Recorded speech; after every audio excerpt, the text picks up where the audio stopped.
si Batman. Ako nang bahala kung mapasi Batman. Sa inyo o san man, ano makalagyan. Pagsubok na humarang sa tinay kalagyan. Malabo na yung anak nyo dito mabastos. Bawat lakad namin ako ang gagastos. Sa akin silang ambos, so salamat sa Diyos. Ikaw ang dahilan kung bakit natatapos. Ang mga gawain, dito sana'y mapasakin. Mahalin ng tulad ngayon lamang ang hangarin. Hahatid ko sa inyo mula sa amin, para wala na din kayong alalahanin. Kaya dito wag ka na mag-alala.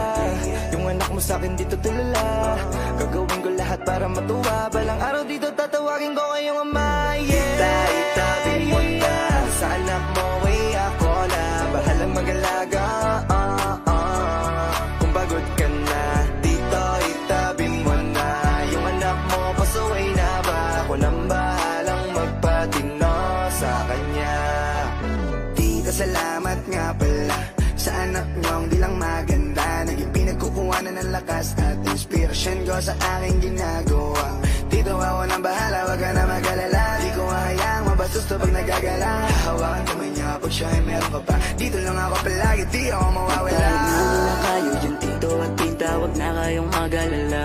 Ako'y nandito palagi, parati at kailanman di ako mag-iiba. Kung kahit pa na minsan di ituwan o lilisan, anak ko lang po palagi, pangako yan sa ama. Ni wala rin dahil lang, para iwan ko na lang. Babayaan dahil para sa akin siya lang ang lahat.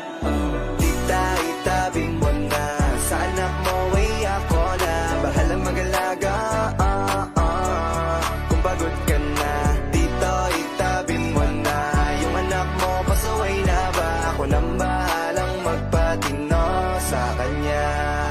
Yung anak nyo, matigas na ba yung ulo? Makulit talaga, di na natututo. Ako na ang bahala, sagot ko yan dito. Kung ako sa inyo, dalhin nyo na dito. Yo tita, papakita, disiplina. Ako muna magkisilbing medisina. Itatrato sa kanya, prinsesita. Halaga niya sa mundo ay aking kitang kita.